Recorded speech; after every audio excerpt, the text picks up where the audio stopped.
2012년 4월 어느 밤 11시 함경북도 청진. 20살 딸은 작은 가방 하나를 들고 집 대문을 나섰습니다. 어둠 속에서 엄마가 손을 잡으며 말했습니다. 한국 가거든 엄마 생각하지 말고 잘 살아라. 딸은 울면서 약속했습니다.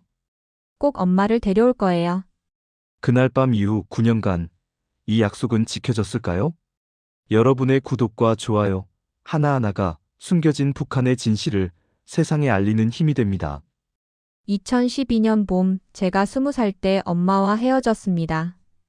함경북도 청진에서 둘이 살았는데 아버지는 몇 년 전 돌아가셨고 엄마와 저만 남았습니다. 배급은 나오지 않았고 장마당에서 물건을 팔아 근근히 살았지만 먹을 게 부족했고 겨울엔 추웠으며 미래가 보이지 않았습니다. 그해 3월 엄마가 중국에 있는 먼 친척을 통해 브로커를 소개받았습니다. 탈북을 도와주는 사람이라고 했는데 한 명당 200만 원이 필요하다고 했습니다.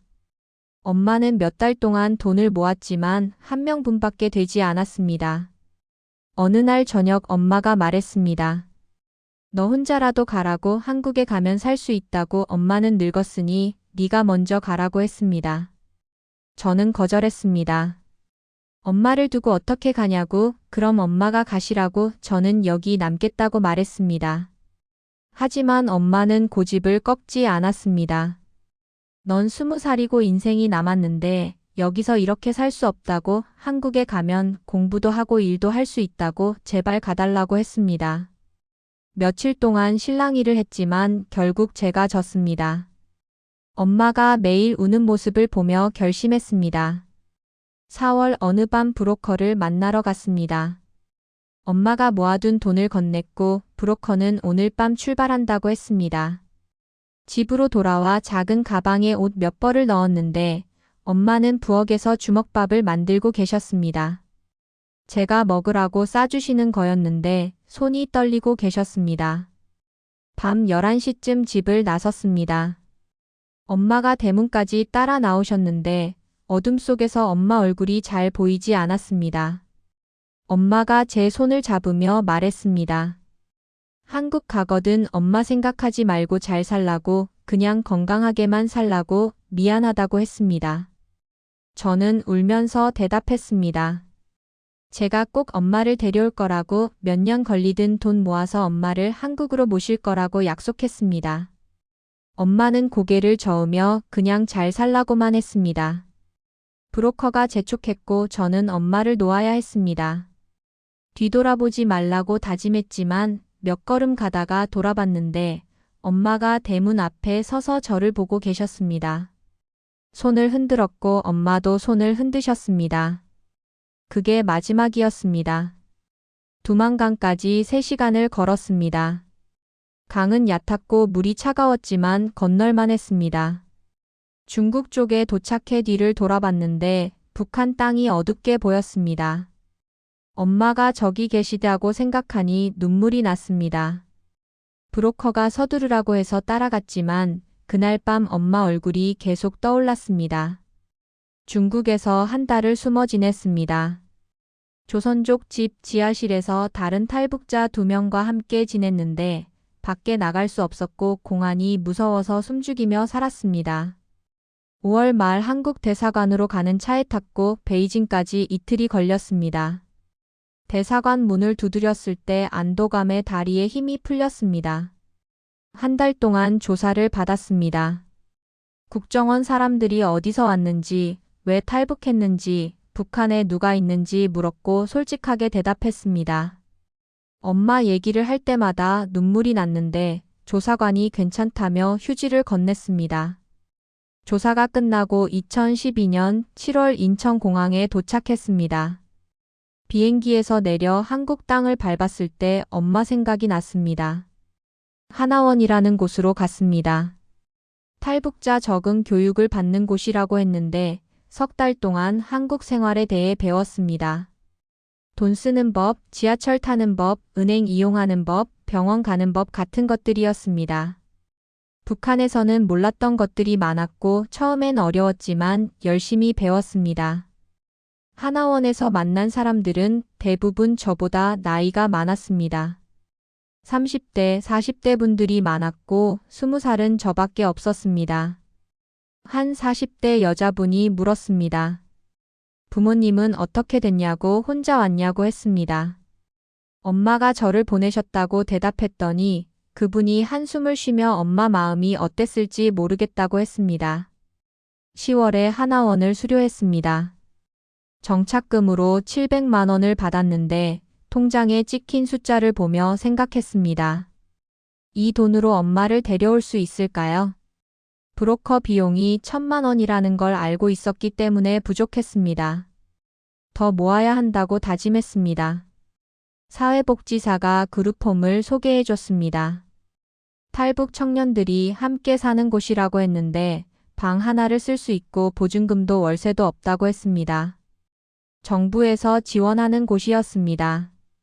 그곳으로 이사했는데 20대 탈북자 5명이 함께 살고 있었습니다. 모두 혼자 온 사람들이었고 저처럼 가족을 북한에 둔 사람도 있었습니다. 그룹홈 관리자가 대학 진학을 권했습니다. 탈북자는 대학 특별 전형이 있고 등록금도 면제된다고 했습니다. 공부하고 싶었지만 돈을 벌어야 했기 때문에 망설였는데 관리자는 대학 다니면서 알바도 할 수 있다고 말했습니다. 학력이 있어야 나중에 좋은 직장을 구하고 돈을 더 많이 벌 수 있다는 말에 고개를 끄덕였습니다. 11월에 대학 원서를 넣었습니다. 경영학과를 지원했는데 돈을 많이 벌려면 경영을 알아야 한다고 생각했기 때문입니다. 12월에 합격 통지를 받았고 2013년 3월 입학이었습니다. 20살 한국에 온 지 1년이 안 됐는데 대학생이 된다는 게 신기했습니다. 엄마한테 이 소식을 전하고 싶었지만 방법이 없었습니다. 2013년 3월 대학에 입학했습니다. 서울 외곽의 작은 대학이었지만 캠퍼스가 넓었고 학생들이 많았습니다. 입학식 날 강당에 앉아 주위를 둘러봤는데 모두 저와 비슷한 나이였지만 옷차림과 말투가 달랐습니다. 저는 여전히 북한 억양이 남아있었고 말할 때마다 사람들이 어디서 왔냐고 물었습니다. 처음 한 학기는 적응하느라 힘들었습니다. 수업 내용도 어려웠고 친구 사귀기도 쉽지 않았지만 포기하지 않았습니다. 엄마를 데려오려면 돈을 벌어야 하고 돈을 벌려면 공부를 해야 한다고 생각했기 때문입니다. 도서관에서 늦게까지 공부했고 모르는 건 교수님께 따로 물어봤으며 천천히 따라잡기 시작했습니다. 이 학기가 끝나고 알바를 시작했습니다. 학교 근처 편의점에서 주말 야간 근무를 했는데 토요일과 일요일 밤 10시부터 아침 6시까지였습니다. 시급이 5,000원이었고 하룻밤에 4만 원을 받았습니다. 한 달에 8번 나가면 32만 원이었습니다. 많지 않았지만 시작이었습니다. 2014년이 됐을 때 평일 저녁에는 과외를 시작했습니다. 탈북자 지원 단체에서 소개해준 중학생이었는데 수학을 가르쳤고 한 달에 40만 원을 받았습니다. 편의점과 과외를 합치면 한 달에 70만 원 정도였고 여기에 정부 생활비 지원 60만 원을 더하면 130만 원이었습니다. 생활비로 50만 원만 쓰고 나머지 80만 원은 저축했습니다. 통장에 돈이 조금씩 쌓이는 걸 보며 희망을 느꼈습니다. 1년이면 960만 원, 3년이면 2,880만 원이었습니다. 700만 원 정착금을 더하면 3,500만 원 정도였는데 엄마 브로커 비용 1,000만 원은 충분했습니다. 하지만 계획대로 되지 않았습니다. 2015년 겨울 갑자기 이가 아파서 치과에 갔는데 치료비로 100만 원이 나갔습니다. 봄에는 그룹홈 친구가 급하게 돈이 필요하다며 100만 원을 빌려갔는데 갚지 못했습니다. 여름에는 노트북이 고장나서 새로 사야 했고 가을에는 겨울옷을 사야 했습니다. 이것저것 쓰다 보니 3년 동안 모은 돈은 2천만 원이 채 되지 않았습니다. 2015년 12월 대학을 졸업했습니다. 23살이었고 한국에 온 지 3년 반이었습니다. 졸업식 날 학위복을 입고 사진을 찍는데 엄마 생각이 났습니다. 엄마가 보셨으면 좋았을 텐데 엄마한테 보여드리고 싶었는데 그럴 수 없었습니다. 사진을 보며 다짐했습니다. 이제 취직해서 본격적으로 돈을 모으겠다고 몇 년이 걸리든 엄마를 꼭 데려오겠다고 했습니다. 졸업하고 바로 일자리를 구했습니다. 작은 무역회사였는데 월급이 200만 원이었습니다. 알바보다 훨씬 많았고 이제 본격적으로 저축할 수 있었습니다. 엄마를 만날 날이 점점 가까워지고 있었습니다.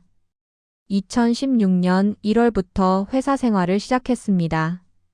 24살이었고 월급은 200만 원이었습니다. 그룹홈에서 나와 작은 원룸을 얻었는데 보증금은 정부 지원을 받았고 월세는 30만 원이었습니다. 생활비로 70만 원을 쓰고 나머지 100만 원은 무조건 저축했습니다. 1년이면 1,200만 원이었고 이미 모아둔 2천만 원을 더하면 3,200만 원이었습니다. 하지만 1년 만에 계획이 틀어졌습니다. 회사에서 실적이 안 좋아 월급이 180만 원으로 줄었고 원룸 월세가 40만 원으로 올랐습니다. 저축액이 한 달에 90만 원으로 줄었지만 계속했습니다. 포기할 수 없었기 때문입니다. 2017년 여름 회사를 옮겼습니다. 더 큰 회사였고 월급이 230만 원이었습니다. 월세는 그대로였고 생활비를 줄여서 한 달에 120만 원을 저축했습니다. 그해 말 통장을 확인했는데 4,500만 원이 넘었습니다. 1,000만 원까지 절반 정도 왔다고 생각하니 힘이 났습니다. 2018년 봄부터 탈북자 커뮤니티에서 브로커 정보를 알아보기 시작했습니다. 가족을 데려온 사람들이 몇 명 있었는데 조심스럽게 물어봤습니다. 어떻게 했는지, 얼마나 걸렸는지, 안전한지, 돈은 얼마였는지 물었습니다. 대부분 1,000만 원에서 1,500만 원 사이라고 했고 시간은 6개월에서 1년 걸린다고 했습니다. 한 사람이 조선족 브로커를 소개해 줬습니다. 만나서 얘기를 나눴는데 엄마 정보를 주면 찾을 수 있다고 했습니다. 하지만 돈을 먼저 줘야 한다고 했고 실패하면 돌려주지 않는다고 했습니다. 위험했지만 다른 방법이 없었습니다. 일단 돈부터 더 모으기로 했습니다. 2019년 회사에서 승진했습니다. 월급이 250만 원으로 올랐고 보너스도 받았습니다. 그해 한 해 동안 열심히 일했고 저축을 더 늘렸습니다. 12월에 통장을 확인했는데 7천만 원이 넘었습니다. 목표인 1,000만 원을 훨씬 넘긴 금액이었습니다. 2020년 1월 브로커에게 다시 연락했습니다. 돈이 준비됐다고 말했고 본격적으로 계약을 진행했습니다. 엄마 이름, 생년월일, 사는 곳, 특징 같은 정보를 줬고 브로커는 북한에 연락을 넣겠다고 했습니다. 계약금으로 500만 원을 건넸는데 손이 떨렸습니다. 8년 동안 모은 돈의 일부였고 엄마를 만날 수 있는 첫걸음이었습니다. 석 달을 기다렸습니다. 브로커에게서 연락이 없어서 불안했지만 참았습니다. 4월 어느 날 전화가 왔는데 엄마를 찾았다고 했습니다. 심장이 빨리 뛰었고 손에 땀이 났습니다. 정말이냐고 물었더니 이름과 나이가 맞다고 딸이 한국에 있다는 얘기를 하니 맞다고 확인했다고 말했습니다. 그날 밤 잠을 못 잤습니다. 엄마가 살아계셨다는 게 곧 만날 수 있다는 게 믿기지 않았습니다. 8년 동안 연락이 두절됐기 때문에 혹시 돌아가신 건 아닌지 늘 불안했었는데 살아계셨습니다. 눈물이 났고 감사했습니다. 2020년 5월 브로커를 다시 만났습니다. 커피숍에서 만났는데 조선족 40대 남자였고 조용히 얘기했습니다. 엄마를 찾았다고 청진에서 혼자 살고 있다고 건강하다고 말했습니다. 어떻게 확인했냐고 물었더니 북한 내부 협력자가 직접 만났다고 했습니다. 엄마한테 제 얘기를 했냐고 물었습니다. 브로커는 했다고 딸이 한국에서 엄마를 기다린다고 전했다고 말했습니다. 엄마가 뭐라고 하셨냐고 물었더니 한참 우시더라고 살아있었냐고 물으시더라고 했습니다. 그 말을 듣는 순간 눈물이 났습니다. 엄마도 저를 그리워하셨구나, 저도 살아있을까 걱정하셨구나 싶었습니다. 엄마가 오시겠다고 하셨냐고 물었습니다. 브로커는 고개를 끄덕이며 그렇다고 딸을 만나러 가고 싶다고 하셨다고 전했습니다. 가슴이 뜨거워졌고 빨리 모시고 오고 싶었습니다. 언제쯤 가능하냐고 물었더니 준비하는데 석 달, 이동하는데 석 달, 총 6개월 정도 걸린다고 했습니다. 비용을 물었습니다. 1,000만 원이라고 했는데 계약금 500만 원을 뺀 나머지 500만 원을 성공하면 준다고 했습니다. 만약 실패하면 어떻게 되냐고 물었더니 계약금은 돌려주지 않는다고 위험을 감수하는 대가라고 말했습니다. 위험했지만 선택의 여지가 없었습니다. 알았다고 대답했습니다. 6월부터 준비가 시작됐습니다. 브로커가 북한 내부 사람들과 연락하며 루트를 짰는데 두만강을 건너 중국으로 가고 중국에서 몇 달 숨어 지낸 후 한국 대사관으로 가는 경로였습니다. 제가 왔던 길과 비슷했지만 엄마는 나이가 많으셔서 더 조심해야 한다고 했습니다. 7월 어느 날 브로커에게서 연락이 왔습니다. 엄마가 준비 중이라고 북한에서 필요한 서류를 만들고 있다고 8월쯤 출발할 거라고 했습니다. 한 달밖에 안 남았다는 생각에 떨렸습니다. 8년 만에 엄마를 만날 수 있다는 게 실감이 나지 않았습니다. 8월 중순 브로커가 전화했습니다. 엄마가 출발했다고 지금 중국으로 가는 중이라고 말했습니다. 며칠 뒤 중국에 도착했다는 연락이 왔고 조선족 집에서 숨어 지낸다고 했습니다. 안전하냐고 물었더니 지금은 괜찮다고 몇 달 숨어 있다가 베이징으로 갈 거라고 했습니다. 9월, 10월, 11월이 지났습니다. 엄마가 중국에서 숨어 지내는 동안 저는 매일 불안했습니다. 혹시 공안에 잡히는 건 아닌지, 북한으로 송환되는 건 아닌지 걱정됐습니다. 브로커한테 자주 전화했지만 조용히 기다리라고만 했습니다. 12월 초 연락이 왔습니다. 엄마가 베이징으로 이동했다고 한국 대사관에 연락 중이라고 했습니다. 드디어 마지막 단계였습니다. 며칠 후 대사관에 들어갔다는 소식을 들었고 이제 안전하다고 했습니다. 나머지 500만 원을 브로커 통장에 넣었고 엄마가 한국에 오는 날만 기다렸습니다. 2021년 1월 국정원에서 연락이 왔습니다. 어머니가 곧 도착한다고 3월쯤 인천공항에 오신다고 했습니다. 8년 만의 재회가 2달밖에 안 남았습니다. 나중에 엄마한테 들은 이야기입니다. 2020년 4월 어느 날 청진 집에 낯선 사람이 찾아왔다고 했습니다. 조선족 말투를 쓰는 사람이었는데 딸이 한국에 있다고 엄마를 기다린다고 전했다고 합니다. 엄마는 처음엔 믿지 않으셨다고 했습니다. 8년 동안 소식이 없었는데 혹시 사기는 아닌지 의심하셨다고 합니다. 하지만 그 사람이 제 이름과 생년월일을 정확히 말했고 제가 2012년 4월에 두만강을 건넜다는 것까지 알고 있었다고 합니다. 그제야 엄마는 믿으셨고 한참을 우셨다고 했습니다. 살아있었구나, 한국까지 무사히 갔구나, 나를 잊지 않았구나 하는 생각에 눈물이 멈추지 않았다고 합니다. 브로커가 한국으로 가겠냐고 물었을 때 엄마는 망설이지 않으셨다고 합니다. 딸을 만나러 가겠다고 죽어도 가겠다고 대답하셨다고 합니다. 위험하다는 말에도 괜찮다고 딸이 기다린다는데 못 갈 이유가 없다고 하셨다고 합니다. 6월부터 준비를 하셨다고 합니다. 집에 있는 물건들을 조금씩 팔았고 이웃들한테는 중국 친척집에 잠깐 간다고 말했다고 합니다. 의심받지 않으려고 조심했고 브로커가 시키는 대로 따랐다고 합니다. 8월 15일 밤 출발하셨다고 합니다. 작은 가방 하나만 들고 집을 나섰는데 뒤돌아보니 8년 동안 혼자 사신 집이 어둡게 보였다고 합니다. 딸을 보낸 집, 혼자 울던 집, 그리움으로 가득했던 집이었다고 합니다.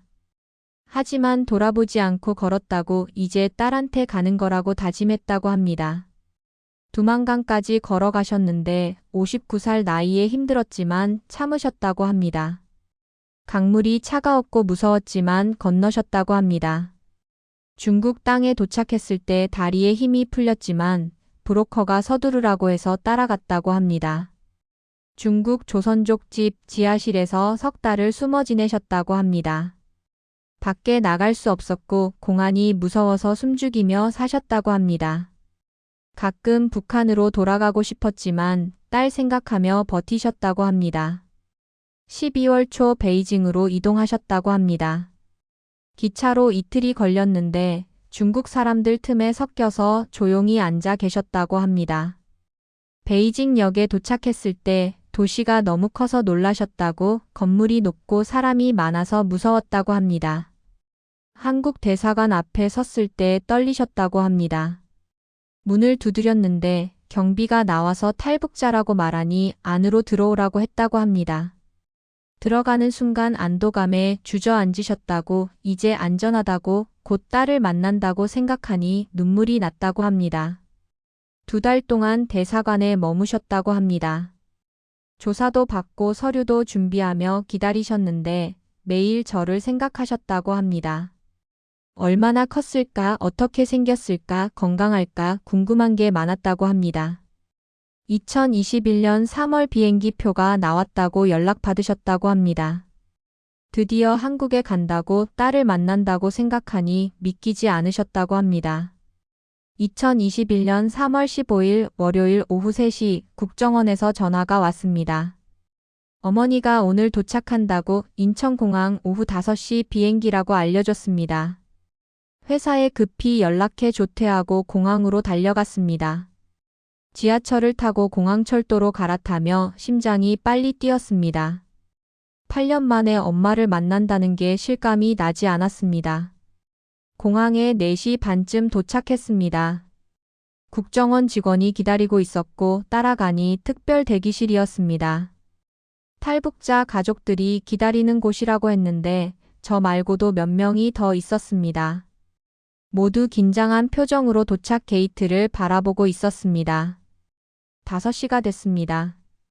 비행기가 도착했다는 안내 방송이 나왔고 10분 후 입국 수속을 시작한다고 했습니다. 손에 땀이 났고 다리가 떨렸습니다. 엄마 얼굴을 기억하려고 했지만 8년이 지나서 희미했습니다. 알아볼 수 있을까 걱정됐습니다. 5시 20분쯤 문이 열렸습니다.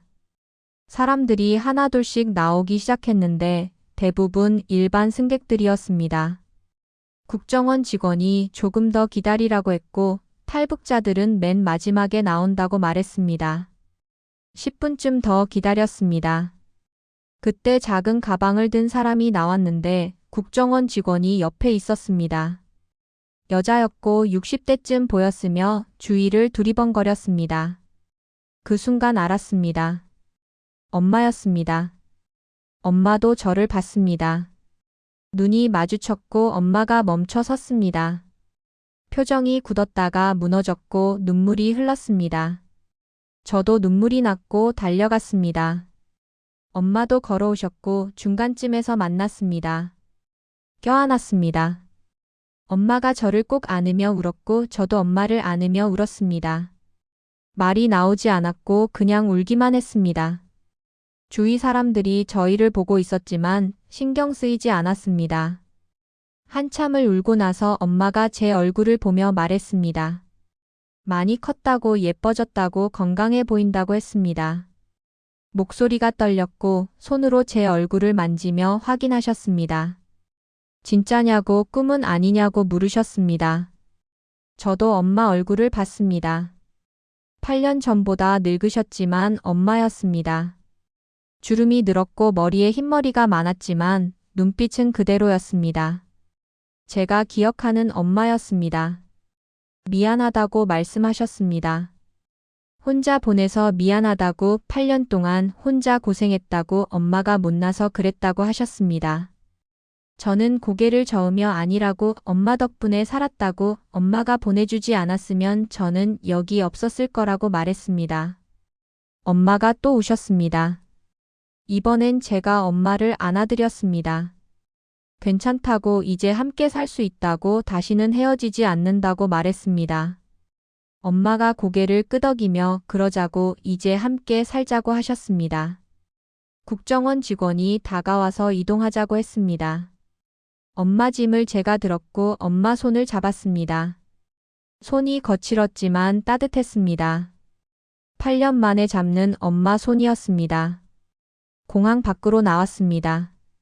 해가 지고 있었고 저녁 바람이 불었습니다. 엄마가 주위를 둘러보며 여기가 한국이냐고 물으셨습니다. 그렇다고 이제 여기서 살 거라고 대답했습니다. 엄마가 울먹이며 꿈 같다고 하셨습니다. 저도 그랬습니다.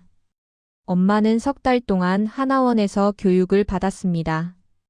주말마다 면회를 갔는데 엄마가 한국 생활을 배우는 모습이 신기했습니다. 지하철 타는 법, 카드 쓰는 법, 은행 가는 법 같은 걸 배우셨고 저한테 자랑하셨습니다. 오늘 뭐 배웠는지, 재미있었는지 얘기하시는 모습이 어린아이 같았습니다. 2021년 6월 엄마가 하나원을 수료했습니다. 정착금을 받으셨고 저와 함께 살기 시작했습니다. 원룸이 좁아서 투룸으로 이사했는데 엄마 방과 제 방이 따로 있었습니다. 엄마는 자기 방이 있다는 게 신기하다며 북한에서는 상상도 못했다고 하셨습니다. 처음 몇 달은 적응 기간이었습니다. 엄마는 60살이셨고 한국 생활이 낯설었습니다. 마트 가는 것도 무서워하셨고 사람들 말이 빨라서 못 알아듣는다고 하셨습니다. 제가 옆에서 천천히 알려드렸고 함께 마트도 가고 은행도 갔습니다. 2022년 봄 엄마가 일을 하고 싶다고 하셨습니다. 집에만 있으니 답답하다며 뭐라도 하고 싶다고 하셨습니다. 복지관에서 일자리를 소개받았는데 근처 마트에서 채소 다듬는 일이었습니다. 시급은 10,000원이었고 하루 4시간 일하셨습니다. 많은 돈은 아니었지만 엄마는 좋아하셨습니다. 돈을 벌어서 좋은 게 아니라 할 일이 생겨서 좋다고 하셨습니다.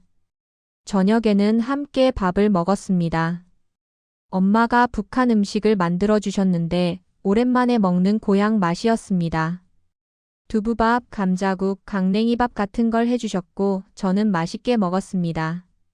엄마는 제가 먹는 모습을 보며 흐뭇해 하셨습니다. 주말에는 함께 나들이를 갔습니다. 한강, 남산, 경복궁 같은 곳을 갔는데 엄마는 매번 놀라워 하셨습니다. 건물이 높다고 사람이 많다고 자유롭다고 하셨습니다.